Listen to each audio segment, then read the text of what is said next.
Hi எல்லாருக்கும் வணக்கம். இன்றைக்கி நாம் பார்க்க போகிறது ரொம்ப ரொம்ப அழகான ஒரு பேக் நெக் டிசைன். அதே சமயம் ரொம்ப ஈஸியாக தைக்கிறதுக்கான ஒரு டிசைன் தான் இது. வாங்க நம்ம பார்க்கலாம்.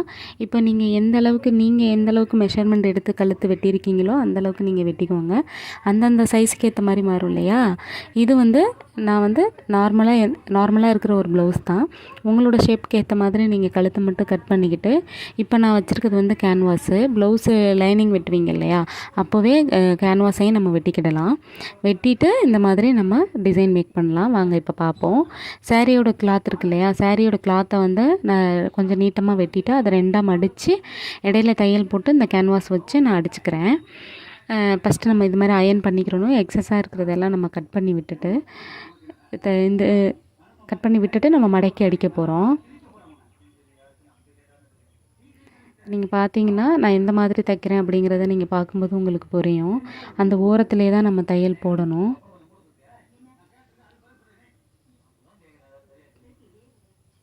இந்த வளைவுகள் இருக்கு இல்லையா, இந்த இடத்துல மட்டும் நம்ம தைக்கும்போது கொஞ்சம் பார்த்து கவனமாக தான் நம்ம தையல் போடணும். ஏன்னா அந்த இடத்துல சொதப்புனா ஒரு மாதிரி கொச கொசன்னு வந்துடும்.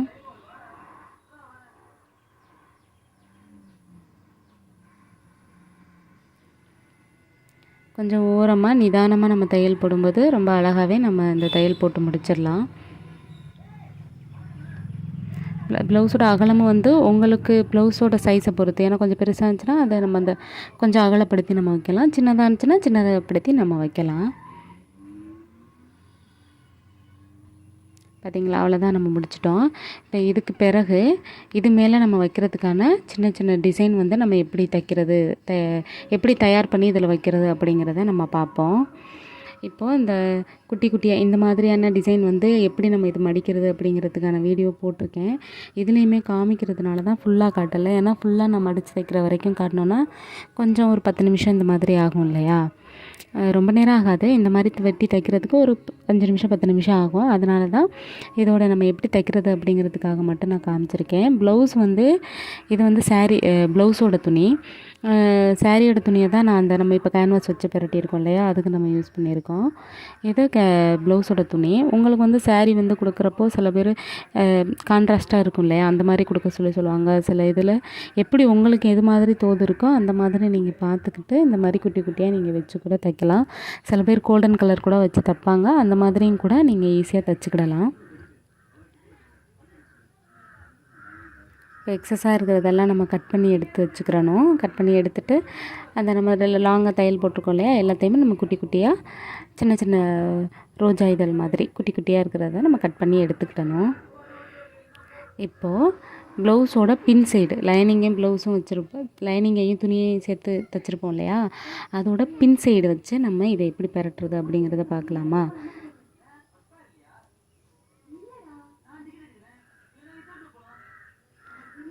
ரொம்ப ரொம்ப ரொம்ப ஈஸியாக இருக்கும். இப்போ பின் சைடு நான் சொன்னேன் இல்லையா, பின் சைடு வச்சு நம்ம தையல் போடணும். கரெக்டாக இருக்கும். ஏன்னா நம்ம லைனிங்கும் கேன்வாஸும் ஒன்றா தான் வச்சு தைக்க போகிறோம். கேன்வாஸ் இழுக்கிறது அந்த மாதிரியெல்லாம் ஆகாது. எந்த மாதிரி நம்ம வெட்டியிருக்கிறோமோ அந்த மாதிரி அந்த சேஃப்லேயே தான் இருக்கும் கேன்வாஸு.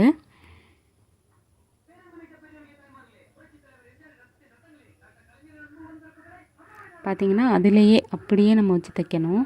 1/4 இன்ச்சுனா 1/4 இன்ச்சு தான், அந்த மாதிரி தான் நம்ம தைக்கணும்.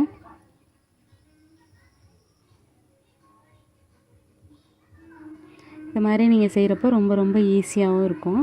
இந்த கேன்வாஸ் வச்சு அடிக்கிறதுலேயே நம்ம வேறு மாதிரி எப்படியெல்லாம் ஈஸியாக தைக்கலாம் அப்படிங்கிறதுக்கான வீடியோஸ் நான் போட்டிருக்கேன்.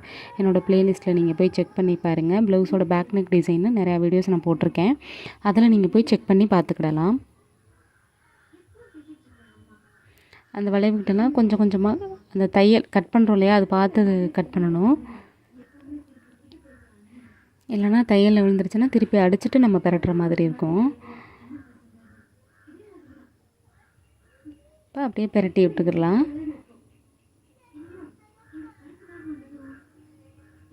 இப்போ பாருங்கள், ரொம்ப ரொம்ப ஈஸியான ஒரு டிசைன். நம்ம எவ்வளோ ஈஸியாக தைக்கிறோம் பார்த்தீங்களா.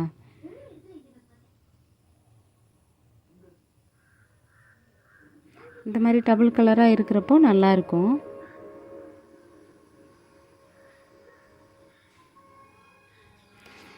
பார்க்குறதுக்கே நல்லா இருக்குல்ல, கான்ட்ராஸ்ட்டாக இருக்கிற மாதிரி அழகாக இருக்குது இல்லையா?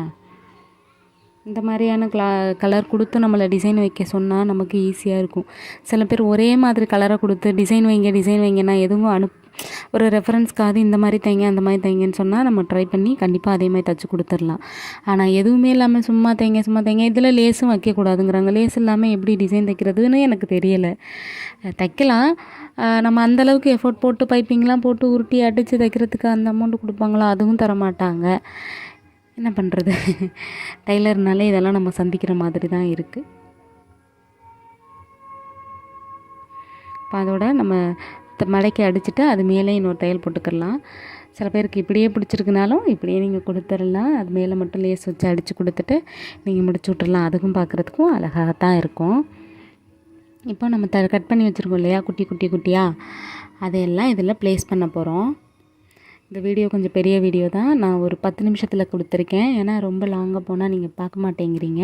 அதனால் குட்டியாக கொடுத்து கொஞ்சம் என்னால் முடிஞ்ச அளவுக்கு எந்த அளவுக்கு எடிட் பண்ணி உங்களுக்கு புரிகிற மாதிரி எந்த அளவுக்கு எதையும் மிஸ் பண்ணாமல் காட்ட முடியுமோ அந்தளவுக்கு இதில் நான் ட்ரை பண்ணியிருக்கேன்னு நம்புகிறேன். எப்படி இருக்குன்னு நீங்கள் பார்த்துட்டு சொன்னீங்கன்னா இனிமேல் இந்த மாதிரி ரொம்ப ரொம்ப லாங்காக வீடியோ போடாமல் கொஞ்சம் இந்த மாதிரியாகவே நான் கொஞ்சம் ஷார்ட்டாக போடுறதுக்கு நான் ட்ரை பண்ணி நான் கண்டிப்பாக வீடியோஸ் எல்லாமே நான் போடுவேன்.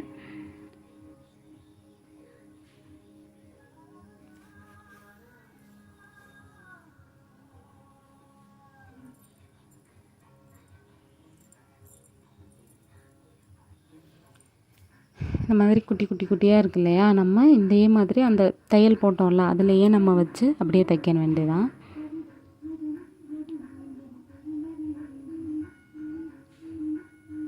ஒரு பிகினர்ஸ் கூட இந்த டிசைன் நீங்கள் ட்ரை பண்ணி பார்க்கலாம்.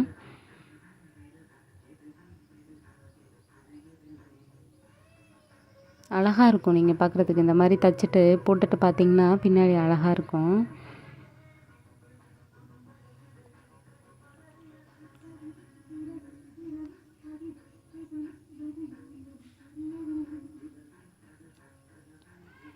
அவ்வளோ அழகாக நம்ம சீக்கிரமே இந்த டிசைன் முடிச்சிட்டோம் பார்த்தீங்களா? இந்த மாதிரி நிறையா இது நீங்கள் வெட்டி வச்சுக்கிட்டீங்க அப்படின்னா, வெட்டி நீங்கள் தைச்சி வச்சுட்டீங்க அப்படின்னா இந்த மாதிரி தைக்கையில் ஈஸியாக இருக்கும். ஒரு கால்குலேட் பண்ணிவிட்டு இந்த மாதிரி குட்டியாக இது இவ்வளவுக்கு இது தான் வரும் அப்படின்னு நீங்கள் தைச்சிக்கிட்டிங்கன்னா ஈஸியாக இருக்கும். இப்போ எக்ஸஸாக இருக்கிறது எல்லாமே நம்ம கட் பண்ணி விட்டுட்டு இது மேலே லேஸ் வச்சு தைக்க போகிறோம். இப்போ பாருங்கள், இது வந்து க்ரீன் கலர் உள்ள தைச்சிருக்கோம் இல்லையா, அதனால் எனக்கு க்ரீன் கிடச்சிச்சு, நான் க்ரீன் வாங்கி வச்சுட்டேன். சில இதில் சாரியில் வந்து அந்த ஜரியை வந்து சில்வர் ஜரியெல்லாம் இருக்கும். சில்வர் ஜரி, காப்பர் ஜரி இருந்துச்சுன்னா அந்த கலரில் தான் வாங்கி நம்ம வைக்கணும்.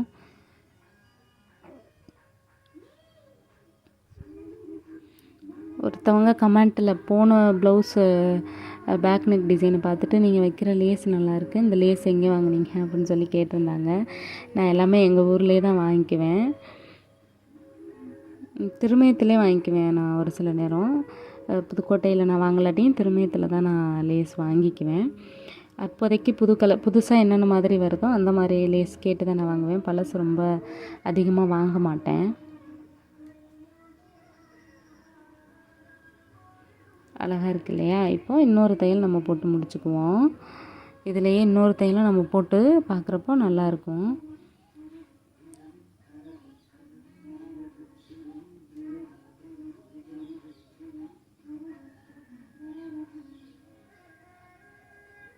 ஏன்னா நம்ம ஒரு தையலோட விட்டால் அது தூக்குன மாதிரி இருக்கும். அதனால் இன்னொரு தையல் போட்டு அமுக்கு தையல் மாதிரி போட்டு அப்படியே வச்சா தான் அது ஒரு செட்டிலாக பார்க்குறதுக்கு அழகாகவும் இருக்கும். அவ்வளோதான், நம்ம இந்த ப்ளவுஸோட டிசைன் முடிச்சிட்டோம். அடுத்து ஷோல்டர் நம்ம ஜாயின் பண்ணிவிட்டு நீங்கள் ப்ளவுஸை ஃபுல்லாக முடிச்சுக்கலாம். பார்த்திங்களா, ரொம்ப ரொம்ப அழகாக ஈஸியாகவே இதை நம்ம தைச்சி முடிச்சு. ஹாய், எல்லாருக்கும் வணக்கம். இன்றைக்கி நாம் பார்க்க போகிறது ஒரு பாவாடை சட்டையோட ஃப்ரண்ட் நெக் டிசைன் எப்படி பார்க்குறது அப்படிங்கிறதா. அந்த சட்டையோட முன்னாடி உள்ள நெக்கு எப்படி நம்ம தைக்க போகிறோம் அப்படிங்கிறதுக்கான வீடியோ தான் இன்றைக்கி நம்ம பார்க்க போகிறோம். இதை வந்து நீங்கள் சுடிதாரில் கூட தைக்கலாம். இது வந்து ரொம்ப குட்டி பொண்ணு அப்படிங்கிறதுக்காண்டி நான் எடுத்திருக்க மெஷர்மெண்ட்டு கழுத்தோட அகலம் வந்து 1.5 இன்ச் தான் எடுத்திருக்கேன். கீழே வந்து 4.5 எடுத்திருக்கேன். ஏன்னா அது சின்ன பொண்ணு இல்லையா, அதனால் நான் அந்த மாதிரி அளவு எடுத்திருக்கேன். உங்களுக்கு எந்த மாதிரியான அளவு வேணுமோ அதுக்கேற்ற மாதிரி எடுத்துக்கிட்டு இதோட அந்த டிசைனோட அகலம் வந்து 2 இன்ச்சுக்கு நான் எடுத்துக்கிறேன். இப்போ நான் என்ன பண்ணுறேனோ அது மாதிரி நீங்களும் பண்ணுங்கள். இது வந்து இது வந்து ரொம்ப ரொம்ப ஈஸியாக இருக்கும். அதே சமயம் பார்க்குறதுக்கு ரொம்ப ஒரு நீட்டான ஒரு பாவாடை சட்டையாக இருக்கும். இது எப்படி நம்ம ரொம்ப சிரமமா நினைக்காம ஈஸியாகவே இந்த மாதிரி கேன்வாஸ் வச்சு தைக்கும்போது ரொம்ப ரொம்ப ஈஸியாக இருக்கும். இப்போ நான் ரெண்டு இது நான் ட்ரை பண்ணி பார்த்தேன். அது ரொம்ப நீளமாக இருக்கும் சரிங்களா. அந்த பாவாடை சட்டையோட அதாவது அந்த சட்டையோட நீளம் எவ்வளோ இருக்குமோ அந்த அளவுக்கு நீங்கள் ஒரு மெஷர்மெண்ட் எடுத்துக்கிட்டு அதுக்கு வச்சா எவ்வளவுக்கு நல்லா இருக்குமோ அதை மட்டும் நீங்கள் எடுத்துகிட்டு பாருங்கள். இப்போ நான் இது தைச்சதுக்கப்புறம் கடைசியாக நீங்கள் பார்த்தீங்கன்னா இது ரொம்ப ரொம்ப அழகாக இருக்கும். இது வந்து ஒரு புடவையோட முந்தியை வந்து நான் சட்டையாக தைக்கிறேன். அந்த saree கலர் வந்து க்ரீன் கலரு, முந்தி வந்து ரெட் கலரு. ஸோ நம்ம வந்து இப்போ வந்து டிசைன் எதில் தைக்க போகிறோம் அப்படின்னு நீங்கள் பார்த்தீங்கன்னாக்கா அந்த க்ரீனில் தான் நம்ம வந்து டிசைன் வைக்க போகிறோம். அந்த சாரியோட முந்தி வந்து ரெட்டாக இருக்கா, டிசைன் வந்து க்ரீனில் வைக்கிறதுனால அதில் வைக்கிற பாம்பாம் வந்து ரெட்டில் வச்சா நல்லாயிருக்கும் அப்படிங்கிறதுக்காக நான் ரெட் கலர் கிளாத்தில் எடுத்து இந்த மாதிரி பாம்பாமுக்காக நான் ரெடி பண்ணிகிட்ருக்கேன். உங்களுக்கு எந்த அளவுக்கு வேணுமோ நெருக்கமாக வேணும் அப்படின்னா நீங்கள் நெருக்கமாக வச்சுக்கலாம். இல்லை ரெண்டாக அப்படியே பேராக வைக்கிறனாலும் நம்ம வச்சுக்கிறலாம். இல்லை ரொம்ப தள்ளி தள்ளி வைக்கிறேன் அப்படிங்கிறதுனாலையும் நீங்கள் வச்சுக்கிறலாம். ஆனால் இந்த மாதிரி டிசைன் தைக்கும்போது பார்க்குறதுக்கு ரொம்ப ரொம்ப சூப்பராக இருக்கும். அவ்வளோதான், ஃபுல்லாக நம்ம முடிச்சுட்டு இதையெல்லாம் நம்ம ரெடி பண்ணி வச்சுக்கிட்டு இந்த டிசைன் நம்ம தைக்க ஆரம்பித்தோம்னா சீக்கிரமே நம்ம தைச்சிடலாம்.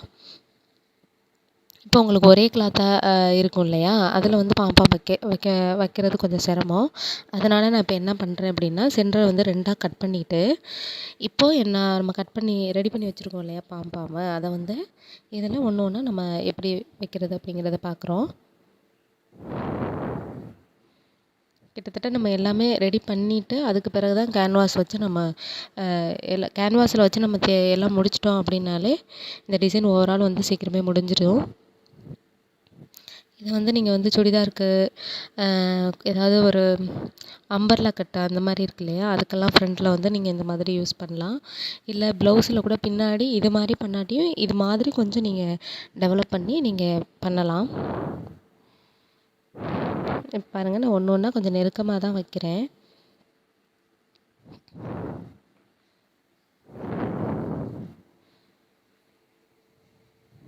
கொஞ்சம் இந்த மாதிரி வச்சுட்டு கொஞ்சம் ஃபஸ்ட்டு தைக்கும்போது கொஞ்சம் சிரமமாக இருக்கும். இல்லை நீங்கள் ஒன் சைடு அந்த குதிரை வந்து ஒன் சைடாக வச்சு கூட நீங்கள் தைக்கிறதா இருந்தாலும் தைக்கலாம். இப்படி தைக்கும்போது ஈஸியாக தான் இருக்கும். ஏன்னா நம்ம வந்து அந்த பாம்பாம் ரெடி பண்ணுறது வந்து தெர்மாக்கோல் பால் இருக்கு இல்லையா, அதில் தான் நம்ம ரெடி பண்ணுறோம். ஸோ அதனால் வந்து ரொம்ப இதெல்லாம் ஆகாது. எக்ஸஸாக இருக்கிறத நம்ம கட் பண்ணி விட்டுக்கிடலாம். இப்போ இன்னொன்று எடுத்து வச்சுருக்கோம் இல்லையா, அதை வந்து இதோடு நம்ம தைச்சிட்டு பிரட்ட போகிறோம்.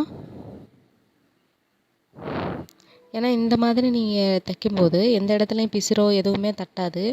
அதே மாதிரி ரொம்ப போட்டு நம்ம குழப்பிக்கிட்டு இருக்க தேவையில்லை. ரொம்ப ரொம்ப ஈஸியாக இருக்கும்.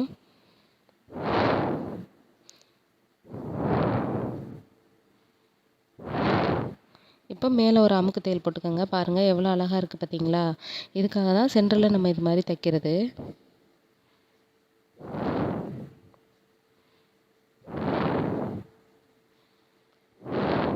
இப்போ அந்த மேலே நம்ம அமுக்கு தையல் போடுவோம்ல, எப்போதும் மற்ற எல்லாத்துக்கும் நம்ம எப்படி அமுக்கு தையல் போடுவோமோ அந்த மாதிரி அமுக்கு தையல் போட்டுட்டு சைடில் வந்து இந்த மாதிரி மடித்து விட்டுக்கோங்க. ஏன்னா நீங்கள் இப்படி மடித்து விடாமையும் நம்ம தைக்கலாம். ஆனால் கொஞ்சம் பிசுறு எதுவும் வெளியே கொஞ்ச நாளைக்கு அப்புறம் துவைச்சிட்டு நம்ம வாஷ் பண்ண கொஞ்சம் வெளியில் தெரியறதுக்கு வாய்ப்பு இருக்குது. அதனால் இந்த மாதிரி நீங்கள் கொஞ்சம் உள்ளே திணிச்சு விட்டுட்டு அதாவது மடக்கி நம்ம தைச்சிக்குவோம். கேன்வாஸோடு தைக்கும்போது இந்த மாதிரி வளைவுகள்லாம் தைக்கிறது கொஞ்சம் ஈஸியாக தான் வரும். ஃபஸ்ட்டு நம்ம ஒரு மெஷர்மெண்ட் எடுத்துருந்தோம் இல்லையா, 1.5 4.5 அகலம் 1.5 நீளம் 4.5 எடுத்துருந்தோம்ல, அந்த சைஸ்க்கு நான் கட்டியிருக்கேன் பாருங்கள். ஃபஸ்ட்டு நான் கட் பண்ண அதே கேன்வாஸ் தான். கொஞ்சம் அந்த வளைவுகள்ட்டெல்லாம் கொஞ்சம் மடக்கி கொஞ்சம் பார்த்து நிதானமாக தைச்சிட்டிங்கன்னா இந்த சைடு நீளமாக வரப்போ ஒரே மாதிரி மடக்கிட்டு நம்ம டக்குன்னு தைச்சிடலாம்.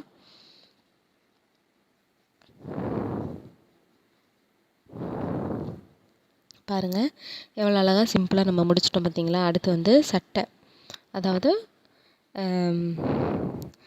நம்ம எதை நம்ம டிசைன் பண்ண போகிறோம், அந்த பாவாடை சட்டைன்னு சொன்னேன் இல்லையா, அதோட ஷர்ட்டு தான் நம்ம வந்து இப்போ தைக்க போகிறோம்.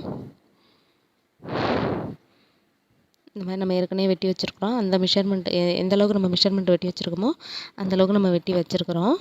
அதில் வந்து ஃபுல்லாக நம்ம ஒரு தையல் போட்டுக்கிறணும். உள்பக்கத்தை வச்சு வெளிப்பக்கம் வெளியில் தெரிகிற மாதிரி நம்ம வந்து உள்ளார வச்சு இது மாதிரி நம்ம தச்சுக்கிறணும். தச்சுட்டு தான் நம்ம கேன்வாஸை வச்சு நம்ம பரட்ட போகிறோம். உங்களுக்கு இப்போ பார்க்கும்போதும் ரொம்ப ஈஸியாக இருக்கும்.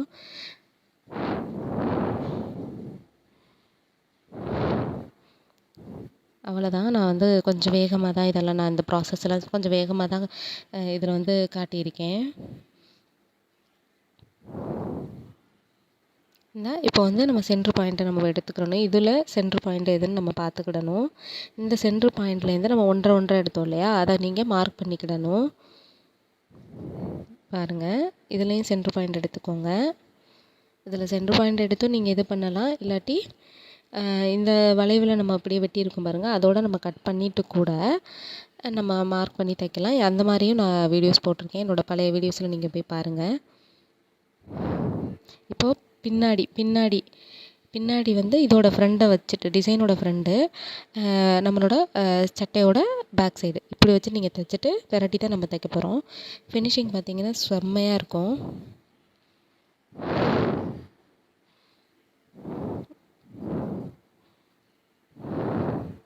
பாருங்கள், ரொம்ப ரொம்ப ஈஸியாக இதை விட கிளியராக சொல்ல முடியுமான்னு எனக்கு தெரியலை. அதாவது காட்ட முடியுமா அப்படின்னு எனக்கு தெரியலை. ரொம்ப ரொம்ப ஈஸியாக ரொம்ப ரொம்ப சிம்பிளாக அதே சமயம் வந்து நம்ம வேலையும் நமக்கு குறைக்கிற மாதிரியான ஒரு டிசைன் தான் இது. இப்போ அப்படியே நம்ம திருப்பி விட்டுக்கிடலாம்.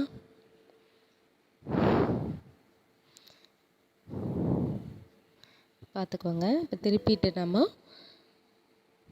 அது மேலே ஒரு தையல் போட்டுக்கிடுவோம். எல்லாத்துக்குமே நான் க்ரீன் கலர் நூல் தான் யூஸ் பண்ணியிருக்கேன். நூல் வந்து கொஞ்சம் பார்த்து தைங்க.